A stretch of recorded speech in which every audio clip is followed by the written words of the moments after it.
When I discovered that I was the malicious original spouse in a book, the female lead and I had already been married for 2 years. According to the book's description, in another 6 months, I would have to step down and make way for her.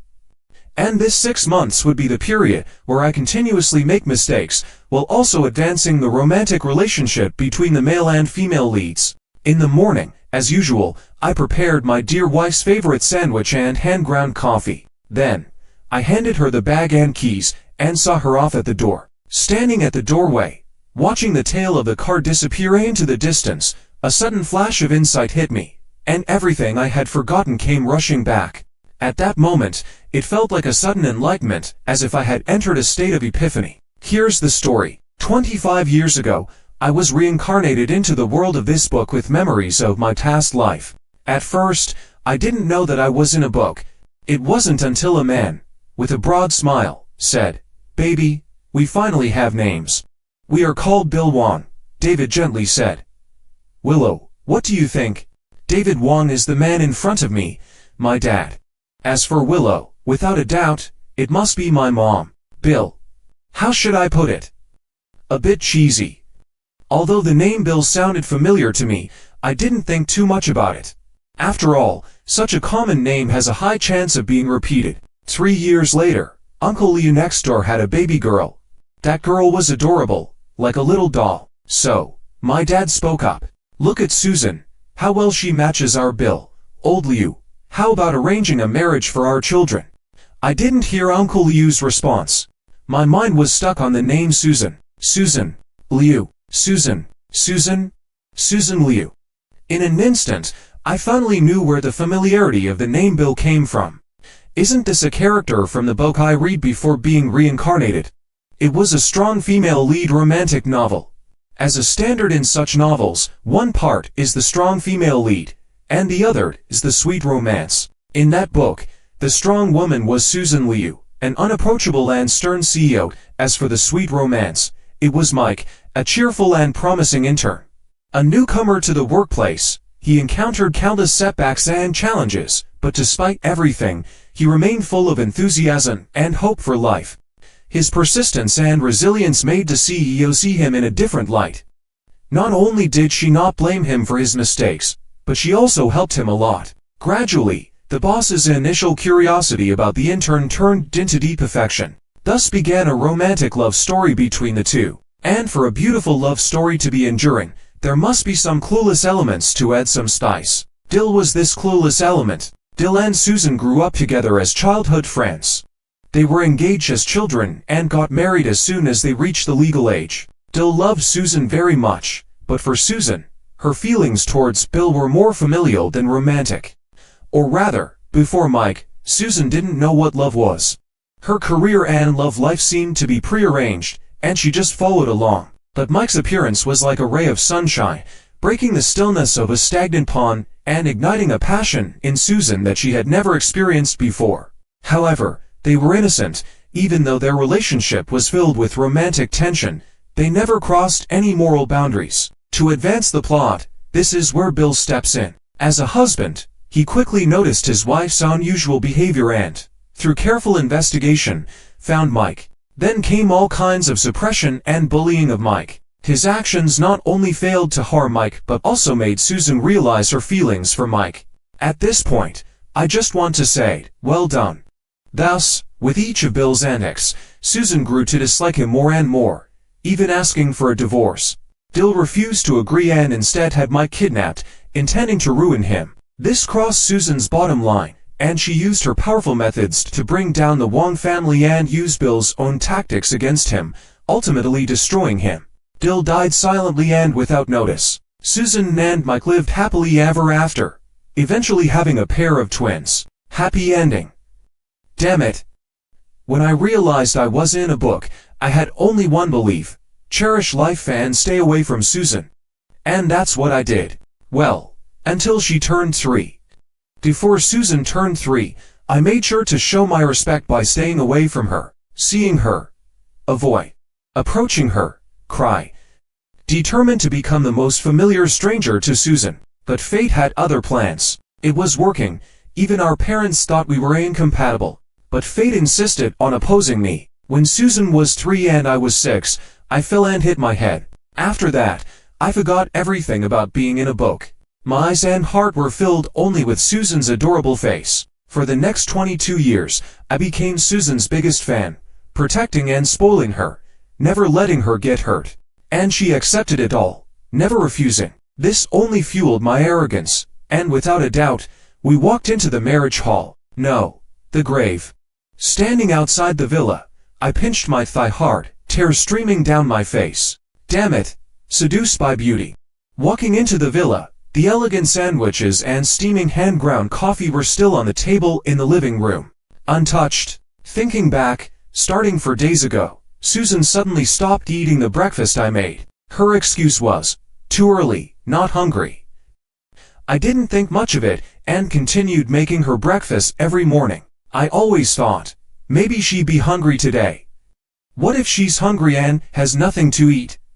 But now, with my memories restored, I finally understood the reason. It wasn't that she wasn't hungry, she was saving her appetite to eat the breakfast Mike brought her at the company. Mike said coffee in the morning was bad, and sandwiches lacked the warmth of home. Mike said, I love so milk and deep-fried dough sticks, and I also make my own millet porridge. Susan, try some. SSSS. I took a deep breath, feeling a sharp pain in my heart. What should I do? Sitting at the dining table, eating the sandwich I made, I felt like I was chewing on Max. Damn it, the heavens are unjust. If I had always remembered being in a book, I wouldn't have gone near Susan, knowing that she would fall for someone else in the future, yet still getting involved with her. Wouldn't that be self-torture?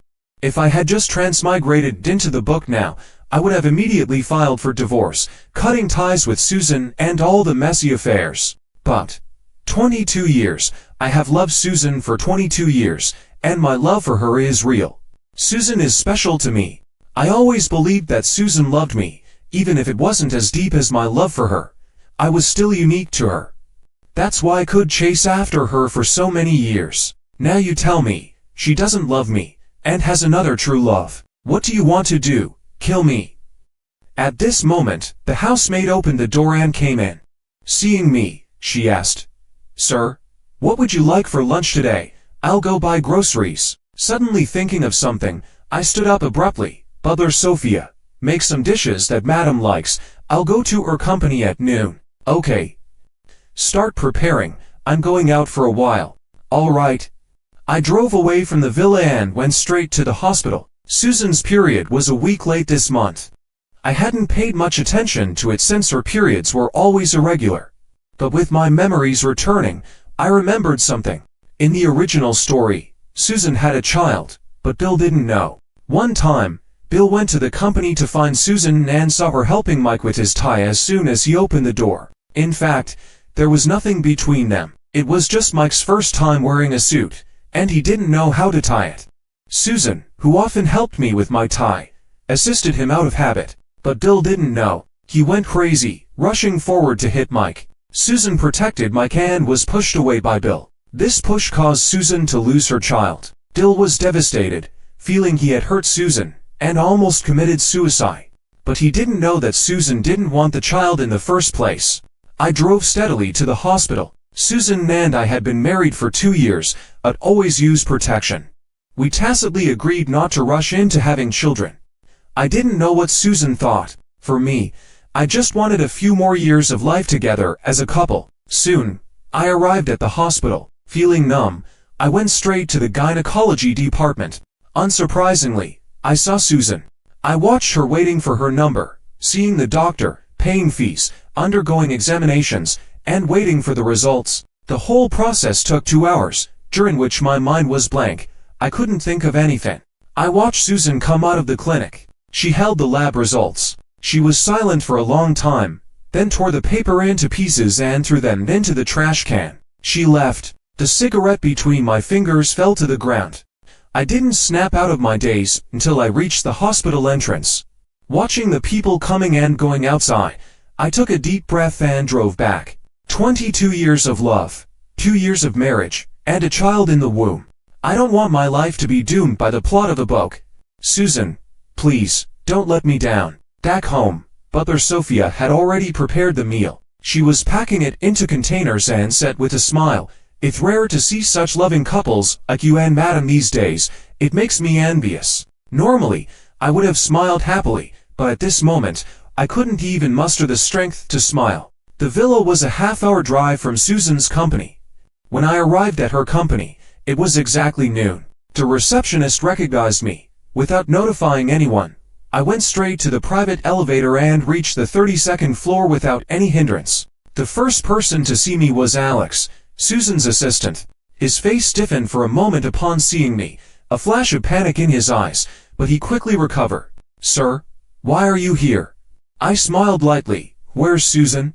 Alex said, "The president is in her office. I'll notify her." I pulled him back. "No need. I'll go myself. I haven't been to Susan's company often, but I know the way." Walking to the president's office, I gently pushed the door open. The office had excellent lighting. At noon, the bright sunlight shone through the clear windows, filling the room with light and warmth. Against the light, I saw a man and a woman sitting at the desk, with cute cat lunchboxes in front of them, sitting close together, eating the food in the lunchboxes with great relish. The both seemed to be saying something, smiling. The woman looked up, listening attentively. Perhaps it was the sunlight, but at this moment, the woman seemed extraordinarily gentle, a gentleness had never seen before. Afraid I might be mistaken, I took out my phone and snapped a photo of this scene. Click. I clicked my tongue lightly. Damn, I forgot to turn off the sound, disturbing the scene. Damn it. Both of them seemed surprised by my appearance, their expressions stunned for a few seconds. Seeing such an expression on Susan's face amused me. I couldn't help but burst into laughter. Susan frowned at me, her expression clearly showing displeasure at my arrival. "Oh, Susan, that really hurts." Mike's face turned pale, and he suddenly stood up. His movements were too fast, causing the soup container next to him to spill completely. "Ow!" The soup splashed onto his leg, burning him and making him scream. Susan quickly stood up, pulling him back. I turned and left, unwilling to see what happened next. After all, we're all dignified people. I don't want to do anything undignified like in the original story. Alex stood behind me, looking nervous. I shoved the lunchbox into his arms. "Here. You can have it." Alex looked bewildered. I didn't leave but went to the secretary's office. Seeing me enter, several secretaries stood up. It seemed they all knew me. That's good. Saves me from explaining. "Who is Joel?" I asked. A meticulously groomed man stepped forward, trembling with fear. "Sir, it's me. What can I do for you?" I took out my business card from my bag and handed it to him. "I'm very interested in what you have. Remember to contact me." Joel looked stunned. By the time I left the secretary's office, Susan was already standing outside. I masked my emotions and brushed past her with a blank expression. But she wasn't ready to let me go. She grabbed my hand. She asked, "Why are you here?" I said, "Let go." Maybe my tone was too cold, as I had never spoken to her like this before. Susan tightened her grip on my hand. "Bill, don't make a scene." I sighed. "Susan, let go. I don't want to talk to you right now." Susan's face turned ugly, her eyes burning with anger. I met her gaze without backing down. Bill, have never been a patient person. The only reason I was gentle with her was because I loved her. Now I realize, it's no longer necessary." I pried her hand off and left the company without looking back. After leaving the company, I didn't go home but checked into a hotel. Joel didn't disappoint me. He contacted me just an hour and a half later. In the original story, Joel was a minor character.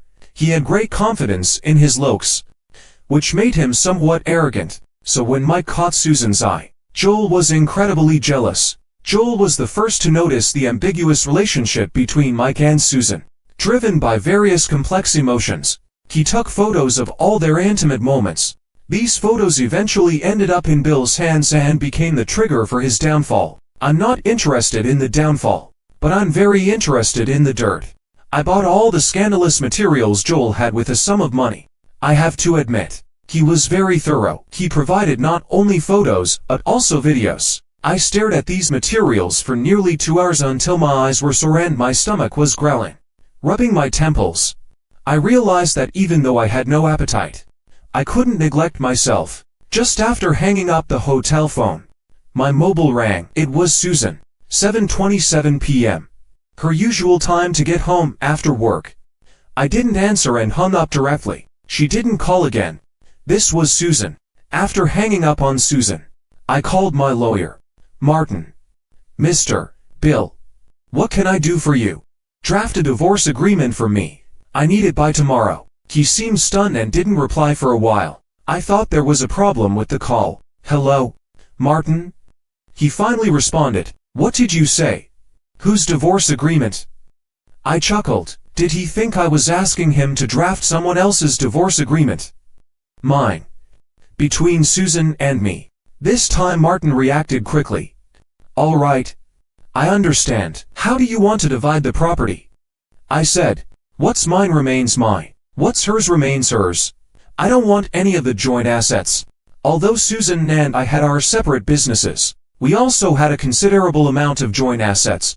Over the years, various investments and collections have accumulated. If we were to divide them, it wouldn't be a quick process. Martin asked. So, you want to leave with nothing? Leave with nothing. I didn't like the sound of that. Then make it so she takes nothing of the joint assets. They're all mine. Susan has enough generosity to accept this. All right. I'll draft it right away and send it to you. Martin was efficient. He finished it in half an hour and sent it to me directly. I was amazed. That speed. I hadn't even finished my meal. I decided I'd give Martin a big bonus at the end of the year.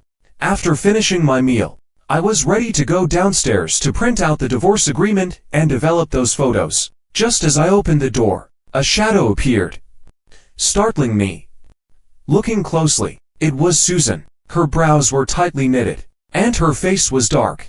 I wasn't surprised by Susan's arrival. She's a person with a strong sense of propriety. As long as I'm still her husband, she wouldn't just let me go. Since I didn't answer her call, she would definitely come to find me. Why didn't you come home?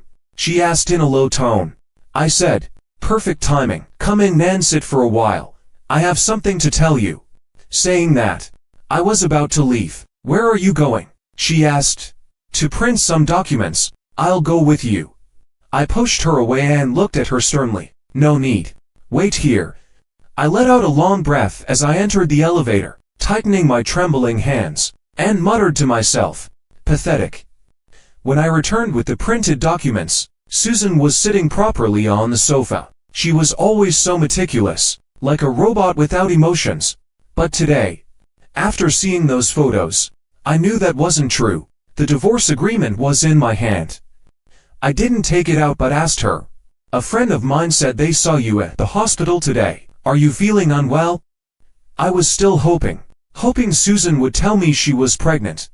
But she just glanced up briefly, then looked down again. She said, they must have been mistaken. I didn't go to the hospital. The hope that was hanging by a thread finally shattered. All right. There were 2 copies of the divorce agreement. I signed my name on both and handed one to Susan. Susan took it, confused. When she saw the words on the document, her expression changed dramatically. She looked up at me in disbelief. Divorce? You want to divorce me? I nodded.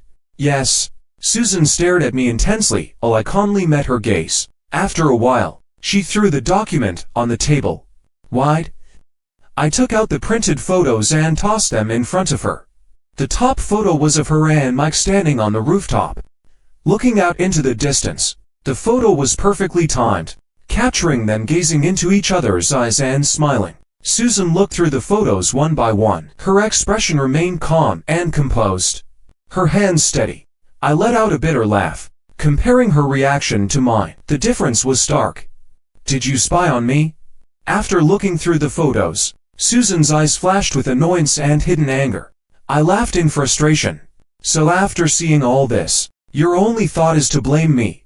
Susan, you've really shown me your ability to deflect. But just to clarify, I didn't follow you. Someone else took these, and I paid for them. Any problems? Want to sue me for invading your privacy? If so, go ahead. Susan's brows furrowed tightly. That's not what I mean. Mike and I are just colleagues. There's nothing between us. If it's about him, there's no need. Huh? I scoffed. Of course. I know, there's no holding hands, no hugging, no kissing, no sex, but so what? Am I, Bill, such a fool that I need to wait until it gets worse and my face is slapped before I react? Sorry, my bottom line isn't that low. Susan's eyes were cold as she stepped closer to me. Bill, what are you playing at? I told you there's nothing between us. What more do you want? I frowned and stepped back. Don't you understand? I said I want a divorce. I can't live with someone who might cheat on me at any moment. Susan's expression turned exasperated as she yelled, Bill, stop this nonsense. Pack your things and come home with me. I can pretend none of this happened. I lost my temper too. Pretend none of this happened. Why should I? You act self-righteous despite what you've done. Divorce. Divorce. I want a divorce. Right now. Shut up. Susan raised her voice. Bill, I don't want to hear that word again. You're not a child. You need to be responsible for what you say. Her words succeeded in making me furious. Responsible? How dare she say those two words to me? I rushed over and pulled out one of the photos. In the photo, Susan was eating the buns Mike had bought her, holding a cup of soy milk. The date on the photo was just 2 days ago. I get up an hour early every morning to grind coffee and make sandwiches for you. I never sleep in. I treat you well. And yet when someone tosses you a bone, you think it's the best thing in the world. Do you even know what's good for you? My chest heaved. Talking to me about responsibility. Susan, are you even qualified? This was probably the first time Susan had ever been scolded like this. She looked at me with eyes that could almost eat me alive. But I didn't care. I only felt completely satisfied. Susan looked at me deeply. Are you sure you want a divorce? I handed her the divorce agreement and a pen, showing my resolve through my actions. Susan's expression changed several times before she finally signed the divorce agreement with such force that the pen almost tore the paper. She didn't even glance at the contents. I raised an eyebrow, feeling slightly cheated. If I had known, I would have taken her for a lot more. After all, who would mind having more money? Susan stood up, face dark and full of anger, and left. As she walked away, I reminded her, bring your ID and household registration book. I'll meet you at the Civil Affairs Bureau tomorrow morning. She paused, then walked away without looking back. The next morning, I woke up at dawn. I glanced at the time. 6 o'clock. This timing made me angry. Years of forming a biological clock. No need for anyone to wake me. No alarm. I just wake up naturally. This instinct reminded me once again that years of genuine affection were wasted. Susan, you really did it. Suppressing my frustration, I buried my head in the pillow, trying to go back to sleep. But no matter what, I couldn't. Annoying. Annoying. I tossed and turned in bed for over an hour before I reluctantly got up. After breakfast and getting my things ready, I went to the Civil Affairs Bureau. I waited for Susan at the Civil Affairs Bureau for 2 hours. My patience ran out, and she still hadn't arrived. Now I was in a terrible mood. Susan, you are something else. Driving straight to Susan's company, Alex looked like he was facing a great enemy when he saw me. He said, Sir, the president is in a meeting. Would you like to wait in the office? I must have looked terrible, not wanting to trouble him. I went straight to Susan's office. Just as I sat down, there was a knock on the door, and Mike walked in. He was indeed good-looking, with chiseled features and a clean, sunny demeanor. He had an air of being untouched by the world. Sir, here's your coffee. I raised an eyebrow. You're delivering coffee? Are you a secretary? Mike frowned. I'm just doing a favor for someone. Are you that free? Mr. Juan, why are you being so aggressive? I'm just helping someone out. Helping someone out, indeed. A programming department intern running errands in the secretary's office. Are you neglecting your duties? Or is he? Mr. Juan. Mike firmly placed the coffee down. I know you have issues with me. But, wait. I interrupted. This is our second meeting. Why would I have issues with you? Why must I have issues with you? Mike looked stubborn. I know you mind my interactions with Susan, but we are just friends. As her husband, you shouldn't deprive her of the right to make friends. I nodded.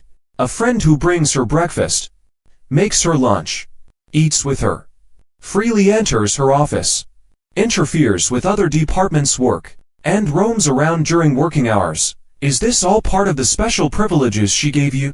Mike, we're both men. We both know what your actions mean. Isn't that right, Susan? Mike spun around, and upon seeing Susan, he immediately put on a look of extreme restraint, pretending to be strong. Susan's face was grim.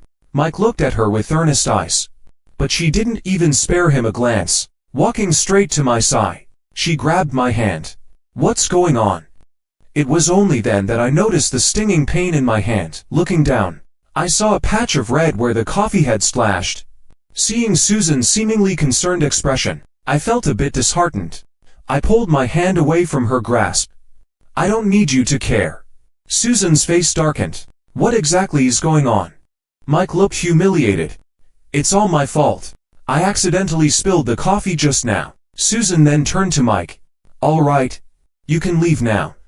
Mike glanced at Susan, then stubbornly turned and left. Alex, go buy some burn ointment. Okay. Susan, manager, I'll go right away. I scoffed.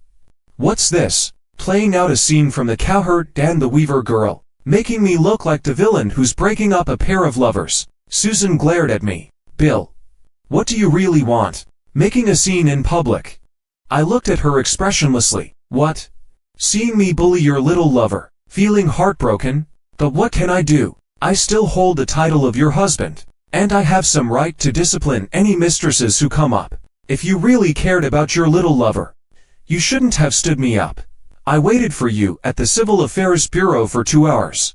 Where were you? No show. No call. Is your time the only time that matters? Who the hell doesn't have millions at stake every minute? Susan's face grew darker. Civil Affairs Bureau? Why were you at the Civil Affairs Bureau? I looked at her in disbelief. Why at the Civil Affairs Bureau? For a tour. Of course. For the divorce.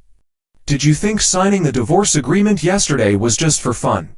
Susan stared at me, her breathing becoming more rapid, and suddenly she collapsed backward uncontrollably. My heart tightened, and I quickly caught her. Susan shook her head, looking very uncomfortable. What's wrong with you? Ignoring my question, she pushed me away and dry heaved a couple of times. Is this morning sickness? I gritted my teeth and asked again. What's wrong with you? Susan looked up at me, her face pale, but her gaze was icy cold. You want a divorce, right? Fine. Let's get divorced. I laughed.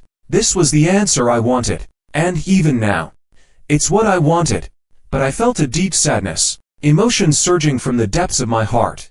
My eyes grew hot, and tears uncontrollably streamed down my face. Susan was stunned. You're crying. I took a deep breath. You so wrong. Susan's lips trembled. Bill, we need to talk. In these 25 years of my life with Susan, there was never a moment we were absent from each other's lives. But because of the 3-year age gap, it always felt like I was waiting for her.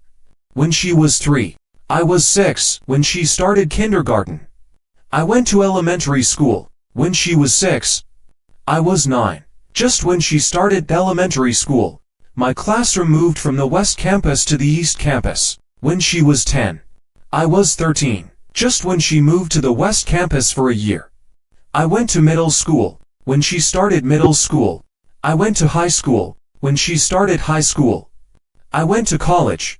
When she finally got into my college, I had already started interning in the real world. So, how should I put it? A 3-year age gap really is a hurdle. But even so, I was with her throughout her 4 years of college. In college, I confessed to her. She accepted, and we were together. At that time, I rented an apartment outside of school, and Susan moved in with me. Back then, I was already very busy, and the rented place was far from my company. But even so, I would come back to our little home every day. Susan would be there waiting for me. No matter what, I always had to go back. I love her, I think she loves me too. Sitting in the quiet private room, Susan was carefully looking at the menu. My gaze wandered to the side. Unwilling to land on her, she asked me, "What do you want to eat?" Not wanting to mistreat myself, I ordered a few light dishes and then stopped. Susan gave me a strange look but didn't say anything. She added to more dishes and handed the menu back to the waiter, signaling him to leave. As soon as the waiter left, she suddenly got up and sat next to me. Caught off guard, she grabbed my hand. I was startled and instinctively tried to pull away, but Susan stopped me. "Don't move." "What are you doing?" Susan lowered her head and looked at my hand. "Don't move. I'm applying medicine." Her voice was a bit hoarse, making my heart ache slightly. She pulled out a tube of ointment from her pocket. "I can do it myself." Saying this, I reached for the ointment in her hand, but Susan dodged and said, "Let me do it." "No. I'll do it myself, Bill." Susan was angry. My hand paused in midair and then dropped weakly. "Forget it. We've already seen each other naked. What's the point of being pretentious now?" I turned my head away, not wanting to look. After a while, a cool sensation spread over my hand, along with the softness of Susan's fingertips. My heart trembled slightly. "Bill, do you really want a divorce?" I didn't realize when Susan had returned to her seat across from me. Hearing her question, I nodded. "Yes. Just because of those photos." "Yes." Susan took a deep breath. She was frustrated and trying to suppress her emotions. She said, "Mike and I haven't done anything inappropriate. Not before. Not now. And not in the future." "What are you really upset about?" "It's just a normal superior-subordinate relationship. You work too. Don't you understand?" It was really hard for Susan to repeat such pointless words over and over again. "Susan," I looked up at her. "Why don't you sit next to me? Why do you always sit across from me?" Susan frowned, looking confused, as if she didn't understand the meaning of my words. Or perhaps she had never considered the question. I said, "From the age of 3 until now, 22 years. Let's count 300 days a year. That's 6,600 days. Rounded down to 6,000 days, assuming one meal a day. We've had at least 6,000 meals together. In these 6,000 meals, you've never sat next to me. Always across from me. Just like earlier, even though you sat beside me to apply medicine, you still returned to the seat across from me. Look at the distance between us. At least a meter. But with him, you can sit side by side. What was the distance then? 5 centimeters? Or 0? Susan froze for a moment, then stood up awkwardly. I raised my hand to stop her. "Don't come over. It was just an accident. In the office. The only table where you can eat is that one, and it can't." I didn't let her finish and interrupted her directly. "Do you remember when we were in college? We lived in Yicheng apartments, and every morning before going to work, I would get up to make you breakfast.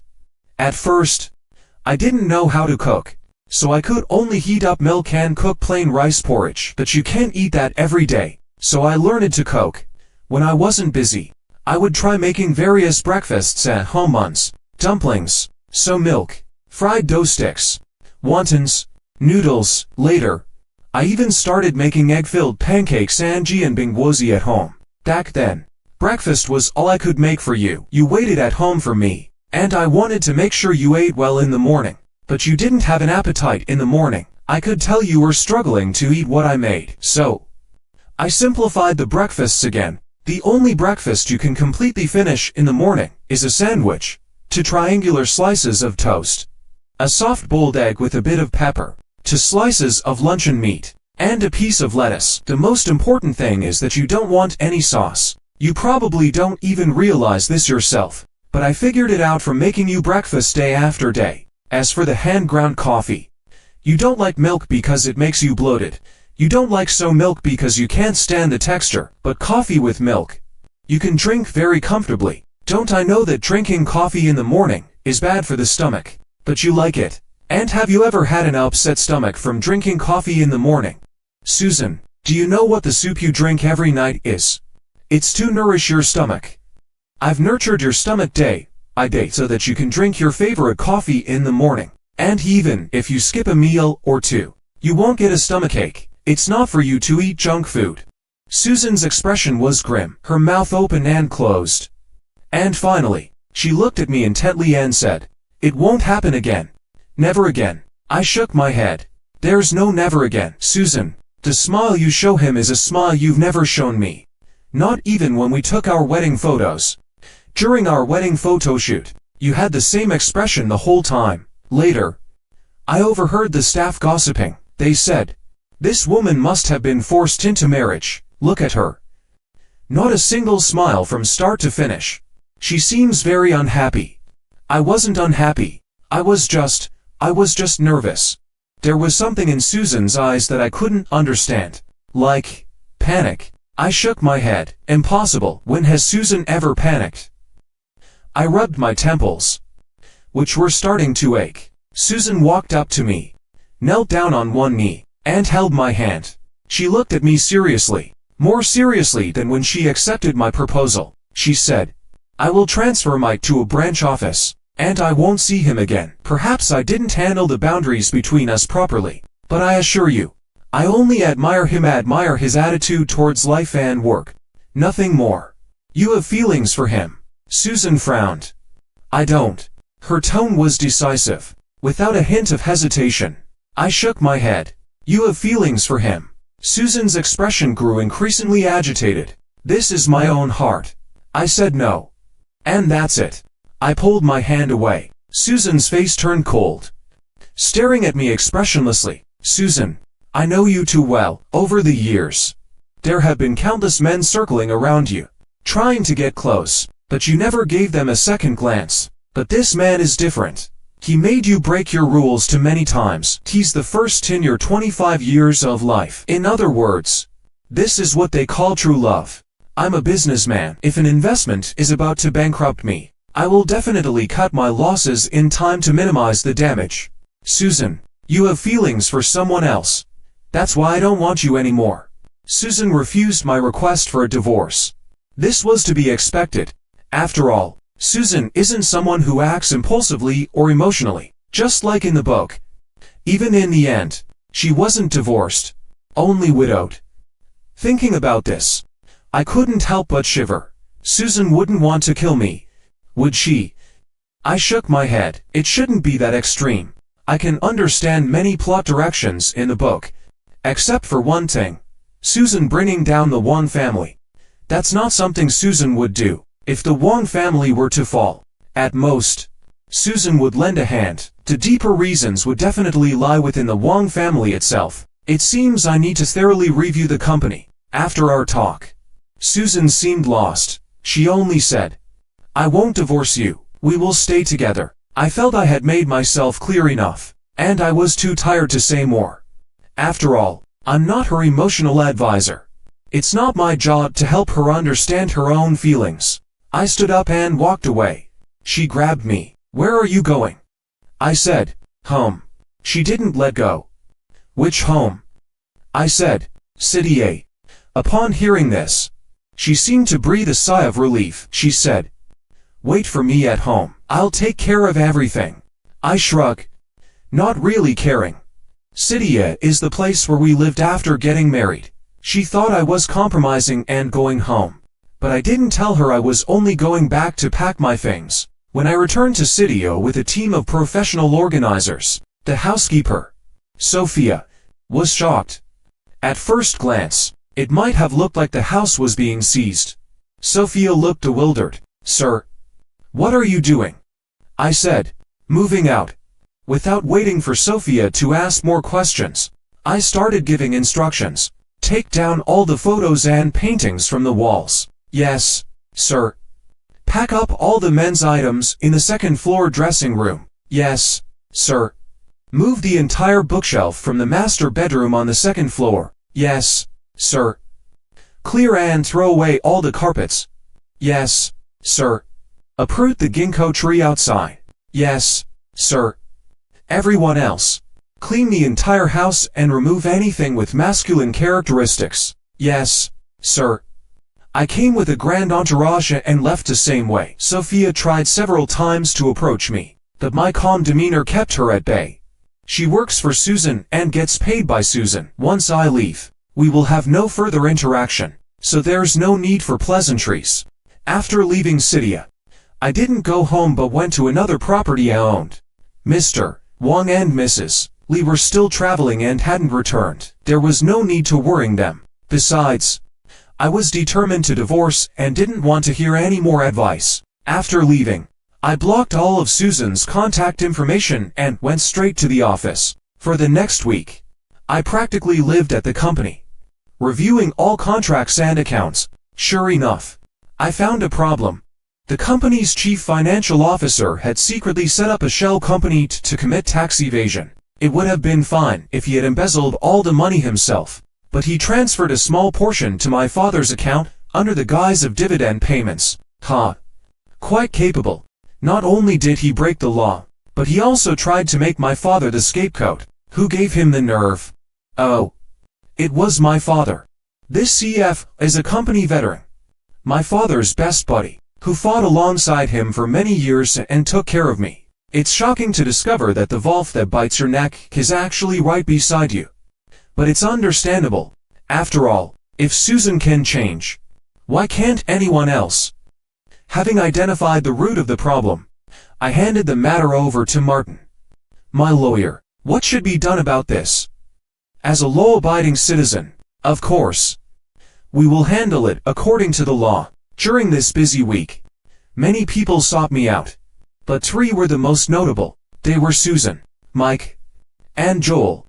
I didn't see Susan. She tried to force her way in, but I called the police. I didn't see Mike either. Do I have time to chat with a mistress? As for Joel, I must say he is quite the character, a peculiar person with great potential to be a malicious pawn. For some reason, he took me as his superior and began sharing every detail about Mike and Susan with me. Mr. Bill, today Susan wants to transfer Mike out of the main company, and he stormed into the office to argue with her. He said if she did that, he would resign. Susan just said, "Make sure to complete your handover." Manager Wang, Mike has gone to the branch company. After all the fuss, he didn't leave. Well, with such good benefits at Shen Corp, who would want to leave? Mike brought breakfast for Susan again today, but she didn't take it. Mike said, "Whether you want it or not is your business, but I must fulfill my promise." In the end, Susan still didn't eat it and threw it in the trash. I must say, well done. His stuff belongs in the trash, but I feel there's something fishy here. A promise? What promise? I need to check it out. I found out. A month ago Mike had appendicitis, and Susan took him to the hospital. I took out my phone and looked at Joel's latest message. Mike went to the rooftop again to coincidentally meet Susan. That's Susan's private spot. None of us dare to go up there, but he treats it like his own backyard. I felt speechless. Aren't you afraid of getting your salary docked for being so idle? Joel was excited. Manager Wang, you finally replied to me. Don't worry. I have all of Susan's movements under control. Do you want photos? I'll send them to you. Me? Number. Thanks. Joel, I'm in the process of divorcing Susan. You don't need to send me anything about her and Mike anymore. Joel. Manager Wang, please. Losing to you is a matter of humility, but losing to Mike is too embarrassing. I laughed. Then you can choose to take his place. After all, Joel is also quite scheming. I wouldn't dare. That's Susan. I doubt she even remembers my name. What's wrong? Think you can't compare to Mike? Joel, how should I put it? We're mere mortals, while he's like a white lotus fairy. TSK.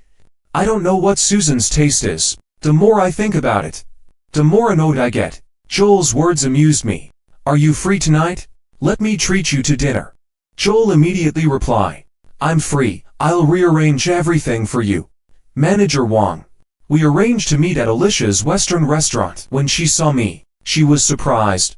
Did you come alone? Didn't Susan come with you? I was more surprised. When did she ever come with me? Alicia rubbed her nose and laughed sheepishly before leaving. Chatting with Joel was quite enjoyable. He was straightforward, direct, and even when he tried to be roundabout, it was easy to see through him, making it relaxing to be around him. But life is a play. full of coincidences and surprises. For instance, Mike happened to work part-time at this Western restaurant. When he saw me, he instinctively wanted to hide, but the next second, he suddenly straightened up. Seeing him, Joel rolled his eyes. Oh, is he trying to pull off some inspirational act again? Mike looked aggrieved. You should ask Mr. Bill. I was bewildered. What did I do? I waved him over. Come here and tell me. What did I do to you?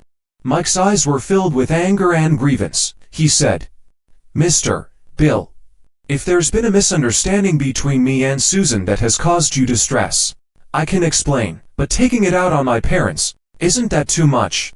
Mike, I'm giving you a chance to speak, so use your time wisely. Don't play word games with me, holding me accountable. You're not qualified.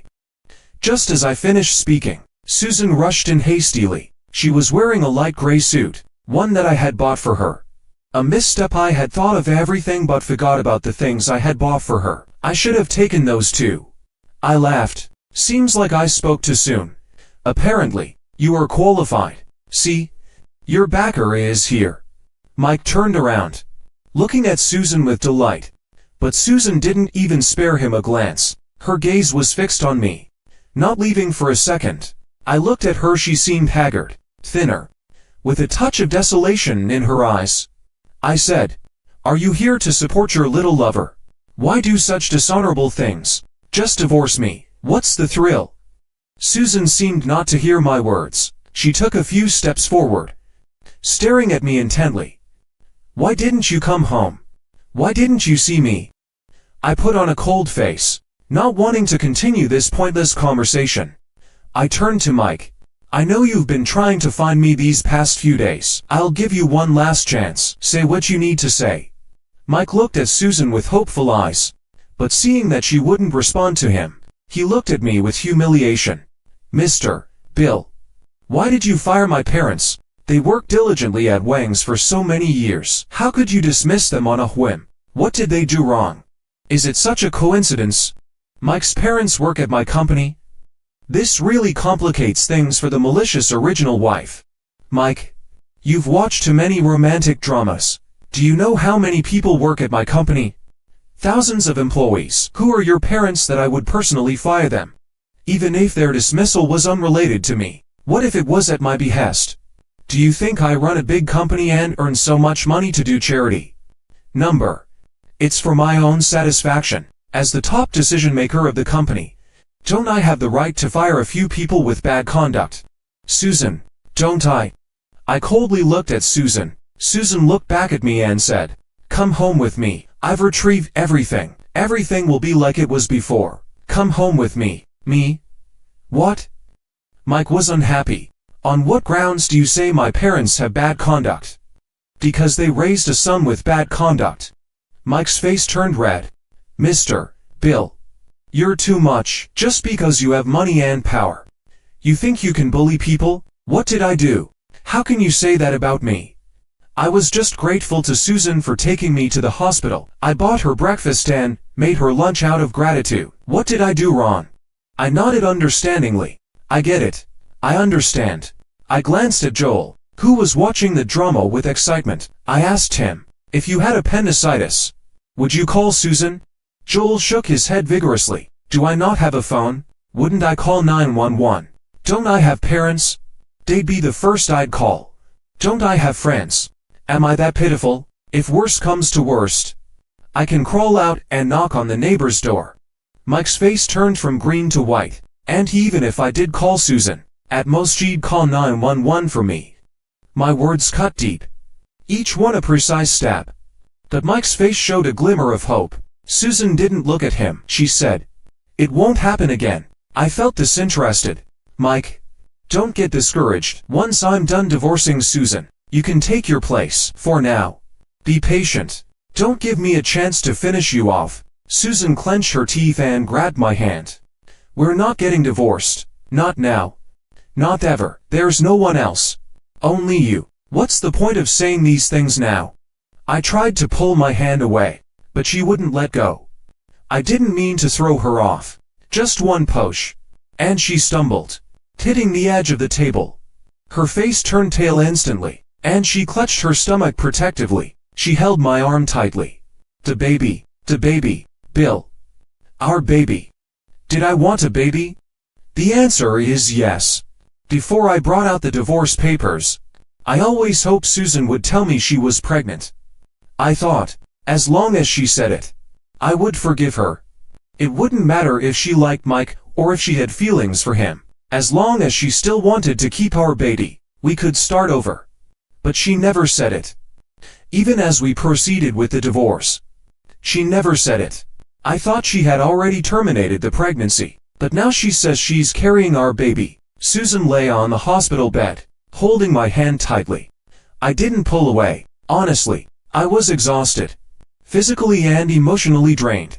The doctor said, "You have symptoms of a threatened miscarriage, but your physical condition is good. The problem isn't severe. Stay in the hospital for a few days. Get in for to protect the pregnancy, and afterward, rest well, keep a good mood, and avoid any more impacts." I nodded. Thank you. After the doctor left, a nurse came to administer the four. The drip was slow. Neither of us spoke. After a long while, Susan said, "I'm pregnant." And then? My voice was hoarse, harsh to hear.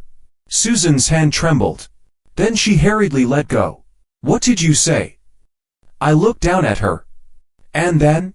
Susan's eyes instantly reddened. I'm pregnant. Our baby. And you're asking me, and then? Even if I'm pregnant, you still want to divorce me? I found it hard to breathe. Our child. Didn't you decide not to keep it?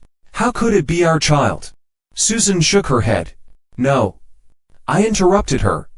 When did you find out you were pregnant? Why didn't you tell me? If you didn't want a divorce, if you thought being pregnant could affect our divorce, why didn't you say anything? Susan's lips pressed into a thin line, her hands tightly clenched on the bed. I let out a sarcastic laugh. Can't answer? Then let me answer for you. Because you never intended to keep it. Since that's the case, why use it as a bargaining chip? A long silence. Susan spoke again, her voice choked with emotion.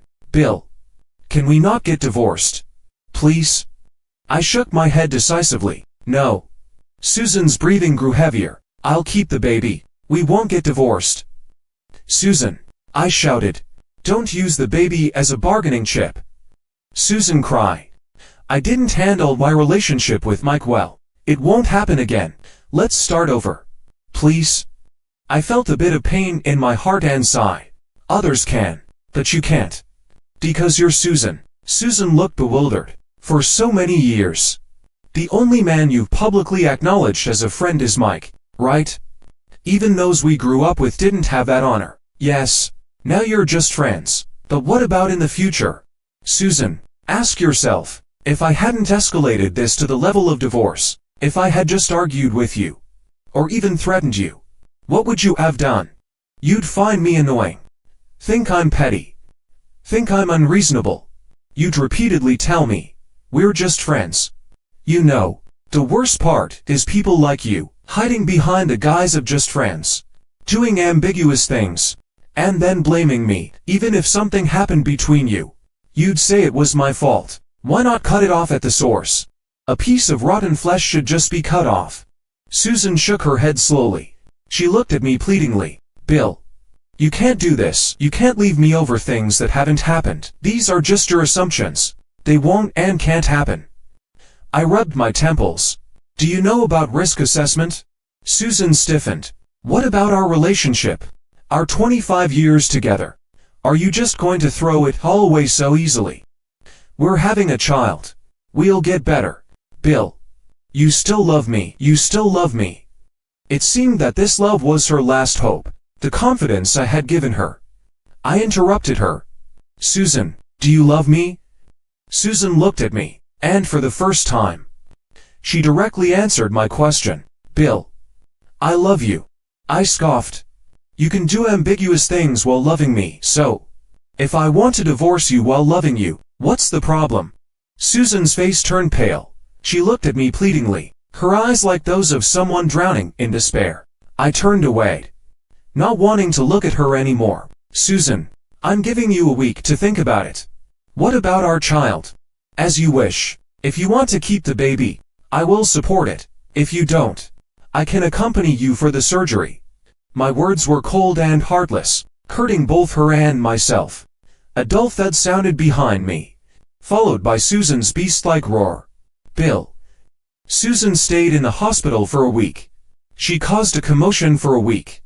Refused to eat properly. Refused to cooperate with treatment. Unless I was there, the caregivers and doctors kept calling me with various excuses. I thought, thank goodness her parents didn't know, or they would have come over. But I wasn't completely heartless in this matter. I visited when I should. I brought her meals when I should. But I didn't speak any unnecessary words. Slowly, Susan also fell silent.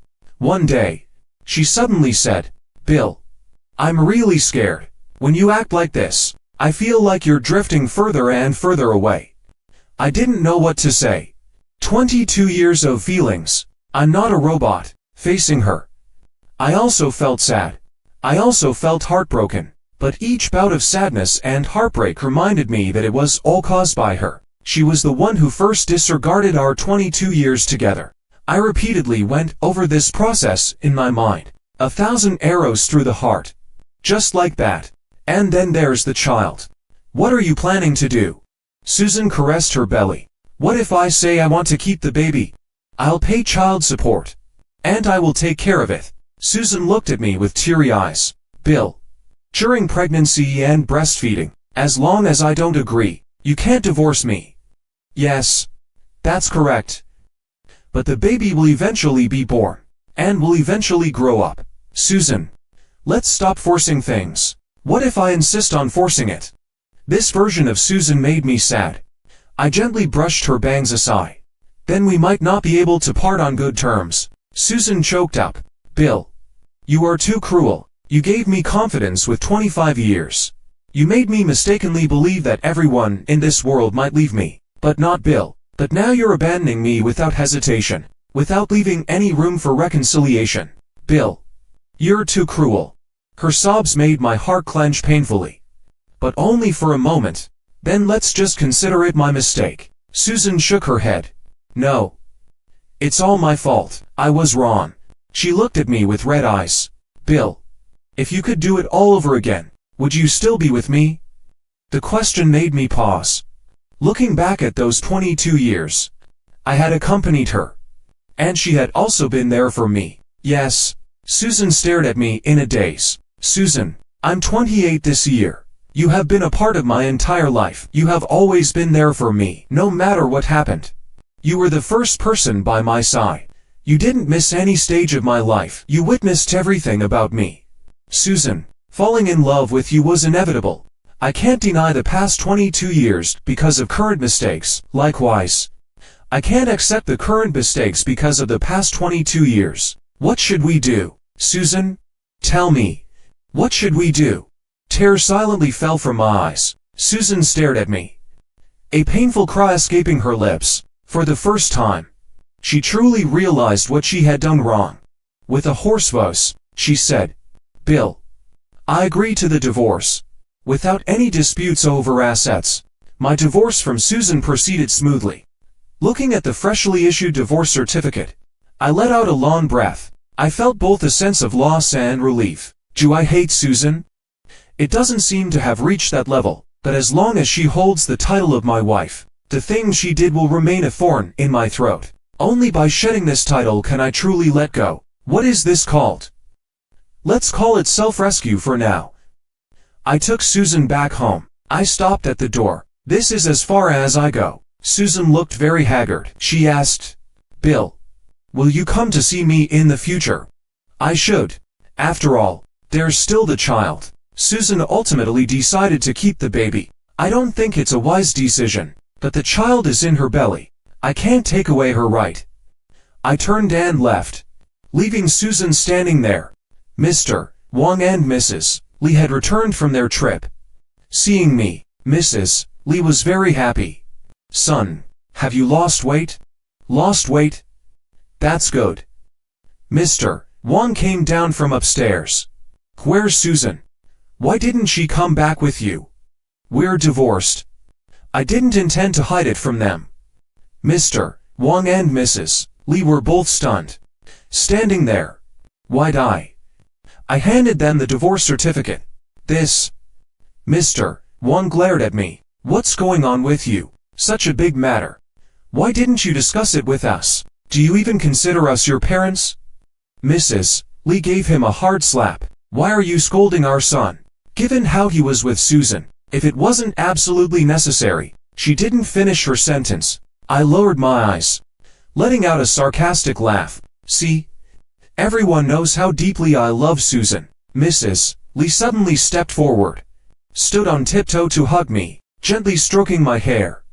It's okay, as long as you're back. Smelling the familiar fruity scent on Mrs. Li, my nose felt a twinge, and tears uncontrollably streamed down my face, full of grievances, full of anger, full of desolation. I thought, let me be a child one more time. Let me cry one more time. For the last time. Come tomorrow. I will once again be the elegant, omnipotent young Mr. Wang. Epilogue 1. Susan. From as far back as she could remember, Susan had a big brother who could do anything. This big brother was named Bill, and he was particularly handsome. He said, Susan is the prettiest in the world. Susan is obedient and cute, and I like Susan the most. But Susan knew that she was actually very domineering and held grudges. When she was 8, Bill fell in love with Lego. He could sit quietly and build all day. Susan didn't like it. Well, it wasn't that she didn't like it, but she was only 5 at the time, and didn't know how to build. But Bill didn't mind. He would build Lego and give Susan a storybook to read while she lay beside him. Often, Susan would fall asleep while reading. At those times, Bill would stop what he was doing and cover her with a blanket. One day, a girl came to visit with her mother. Seeing the Lego, the girl wanted to play too. Susan wasn't happy, but Bill agreed and decided to play with the girl. Susan got angry and walked away. Bill chased after her. Susan, what's wrong? Susan pouted. Clearly unhappy, she said. I don't want you playing with others. Bill agreed without hesitation. Okay. I won't play with others. Only with Susan. But you can't play with others either. Okay? Susan remembered nodding. She even made a pinky promise with Bill. They promised each other from a young age. Bill kept his promise. Susan forgot hers. How could she forget? How could she? A friend said, You're just used to Bill's presence. You'll get over it. After all, you don't love him. Susan thought this was the most ridiculous thing in the world. She threw her cup to the ground and growled. I love him. She loved Bill. She only loved Bill. But why? Why did even her best friend think she didn't love Bill? Bill had always been the center of attention. No matter where he was, he always attracted everyone's gaze. She didn't like the way people looked at Bill, so, like declaring her ownership, she would throw her school bag to Bill. But even so, she couldn't always be by Bill's side. At that time, Susan was a high school freshman, and Bill was already in college. Although they were in the same city, the distance between them grew. One day, she saw a photo in a group chat, a path covered with flowers, dotted with candlelight, a shy girl blocking Bill's way. That was the first time Susan felt panicked. She rushed out of the classroom and ran back. That was the first time she skipped class. But standing outside Bill's school, she didn't know what to do. Her mother once sighed. You have to speak up, even to those closest to you. If you don't speak up, no one knows what you're thinking. Bill saw her. When he returned to his dorm, he happily hugged her. The warmth made Susan blush and her heart race. She hurriedly pushed him away. She scolded him in embarrassment. What are you doing? Bill didn't mind at all. He looked at Susan with a grin. He straightforwardly asked, Did you come back because you saw the photo? Are you jealous? Without waiting for Susan to answer, Bill continued. Don't worry. I won't be with anyone else. I've already rejected her. After all, I'm going to be Susan's boyfriend. Hearing this, Susan's heart settled. Bill was always like this, giving her all the security she needed.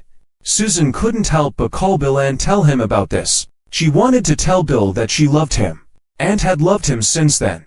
Bill was silent. After a while, he said, Do you remember how you answered me?" How could Susan forget? After hearing Bill's words, she had said, "What photo?" "I don't know. I came with a classmate to buy something. Just happened to pass by." Susan's grip on the phone tightened. "No. I was just embarrassed to tell you." Dill interrupted her. "Susan, do you really think it was an accident that you saw that photo, without my consent? Who would send such a photo to a group you're in? At that time, I went to university, and you were getting further away from me. I was scared. I was scared you'd fall for someone else, that you wouldn't wait for me. I desperately wanted to prove that you loved me. So, even knowing someone was going to confess to me, I still went. From the moment that photo was sent, I kept waiting. I waited from the afternoon until the evening. I was so happy you showed up. At that moment, I felt like I had the whole world." Dill's words tore at Susan's heart. Bill continued, "I asked if you were jealous, but I didn't leave space for you to answer. Do you know why, Susan? Because I was afraid your answer wouldn't be what I wanted. I was afraid you'd disappoint me. I deceived myself, thinking that as long as you showed up, it meant you cared about me. Susan, we can stay in touch. Talk about work, life, and the child, but let's not talk about love, okay? You say you love me, but I've spent so many years trying to prove your love for me. Susan, I'm tired." Epilogue 2. Susan, May 14th. Susan hasn't been sleeping well lately. Her belly is getting bigger, and her nerves are fraying. Everyone is advising her to terminate the pregnancy, but Susan refuses. She's scared. She's scared that without this child, she and Bill would have no connection at all. Just like the villa in City A. A city without Bill is suffocating. The city she once knew was just a cold building, but Bill made it come alive, gave it warmth. The carpets on the floor, the paintings on the walls, the vases on the tables, the stickers on the fridge, the cushions on the sofa, the decorations on the shelves, and the ginkgo tree outside. All those details she once ignored now felt like nails piercing her heart. It hurt so much. Standing on the balcony, from her current position, she could just see Bill's house.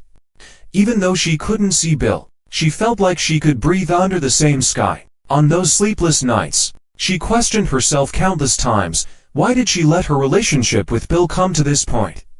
They used to be so harmonious and happy. Susan squinted her eyes slightly. She remembered their college days.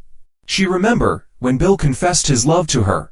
That day was very ordinary. Dill was playing basketball with his classmates in the gym and insisted that Susan come to watch. Susan sat in the stands, surrounded by many other girls. But every time Bill turned his head, he always locked his eyes on Susan first. His gaze was burning, and he had a smile on his face. After the game, he went to the locker room to change. Susan intended to follow him to tell him she was leaving, but Bill suddenly put his jacket over her head and pulled her in. Susan poked her head out from under the jacket. Dill's big jacket loosely draped over her shoulders, covering her legs. Bill lowered his head, looking at her with those star-filled eyes. He said, "Little girl, do you want to date? The kind that ends in marriage?" Susan could still remember how she felt at that moment. Her heart raced. Her body trembled. She wanted to hug him. She wanted to kiss him. Who could refuse such bright eyes? She said, "Okay." She thought she could always be protected by those eyes, but in the end, it was she who dimmed their light. Those 4 years in college were the best years of her life. She and Bill lived together. The house wasn't big, but it was warm. Every morning, Bill would prepare breakfast for her and give her a good morning kiss. He would smile and say, "Girlfriend, stay home and wait for me to come back and support you."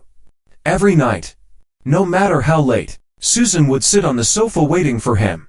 He would always hug her, rubbing his furry, stubbly head against her shoulder, and say, "Girlfriend, thank you for waiting." Bill always gave Susan all his love. But what did Susan give Bill? Neglect, indifference, and lack of response. Maybe it was because Bill was too good to her. From childhood to adulthood, she never had to ask for anything. Bill would do everything for her. He would remind Susan to study hard, urge her to sleep early and wake up early, and protect her from any harm. Once Bill muttered, I didn't find a girlfriend. I found an ancestor. How did she react then? She would get angry. She would be unhappy. She would speak coldly. If you don't want to do it, then don't. It's not like I asked you to. And every time, Dill would surrender. How could I not? Of course. I want to. I want to the most. Susan's heart trembled. She realized she had never given Bill any warmth. No wonder Bill didn't want her anymore. Just like Bill said, she never even smiled at him much. So, what had she been doing all these years? Epilogue 3. Susan. Susan remembered her wedding to Bill. On their wedding day, Susan was very nervous. Even more so than when she first negotiated a business deal. Because she was nervous, her face was tense the entire time. She heard what people were saying, that they suspected the bride was being forced into marriage. Susan scoffed, thinking these people were crazy. If Susan didn't want to get married, who could force her? She thought Bill would be as certain as she was, but she didn't expect that he would be hurt by those words. If time could turn back, she would rush into the dressing room and into Bill's arms. She would tell everyone that this was the man she loved deeply. But there are no ifs in life. What's missed is missed. Dill gave her deep certainty, but she gave Bill doubt. She deserved it. She hadn't realized her different attitude toward Mike, and she hurt Bill because of it. She admitted she was wrong. But she didn't admit she liked Mike. However, she couldn't deny that she had wavered in her marriage because of someone else. After firing Mike, he came to see her. He questioned Susan. Why are you doing this to me? Clearly, you have feelings for me. Susan retorted. Do you think I have feelings for you? Mike nodded confidently. I can feel it. You're special to me. I know you must like me. Susan, let's be together. You're divorced now. There are no obstacles between us. We can be together properly. Susan felt an intense pain in her heart. The man who had loved her for over 20 years wasn't sure of her love. Yet a man who had been around for less than half a year dared to say such things. What had she done? To what extent had she hurt Bill? Mike, I don't like you. I didn't before. I don't now. And I won't in the future. If I did anything to give you that impression, I apologize. But if you appear in front of Bill and me again, I won't be polite. Susan's tone was cold as she turned to leave. Behind her, Mike's face was pale and he looked like he might collapse. He said harshly, Susan, do you think you're so great? Do you think you're blameless? If you don't like me, you shouldn't have given off signals that I could approach you. You let me get close. And now you say everything was my misunderstanding. Who do you think you are? You think you can just walk away and say you did nothing wrong? Susan felt physically and emotionally exhausted, more confused than ever. So this is who she was. So her self-assumed emotions were just this. The news of the divorce eventually reached both families. She was called back home. Her father looked at her with disappointment and shook his head. She had been her parents' pride all her life, and seeing her father look at her like that for the first time made Susan feel suffocated. She ultimately didn't keep the baby. She cried for a long time. Bill came to see her. Susan hid under the covers. She didn't dare face Bill. She hadn't kept their baby. She and Bill had no future anymore. She didn't not want the baby. She just felt she was still young and didn't want a child so early. She was too spoiled by Bill. Indulge in his affection. She felt she didn't need to consult Bill about not wanting the child. Bill would obey her unconditionally. But she was wrong. Her mother once said, if you like someone, you have to tell them. Love needs to be shown, but also spoken. No one can give endlessly without expecting something in return. Don't wait until the love is exhausted to regret. Susan had been sure that Bill's feelings for her were an exception. Now, she regretted it. Her mother said, don't do this again in the future. Susan cried and laughed. Laughed and cried. What future is there? She had been so deeply loved by Bill. How could she ever love someone else again?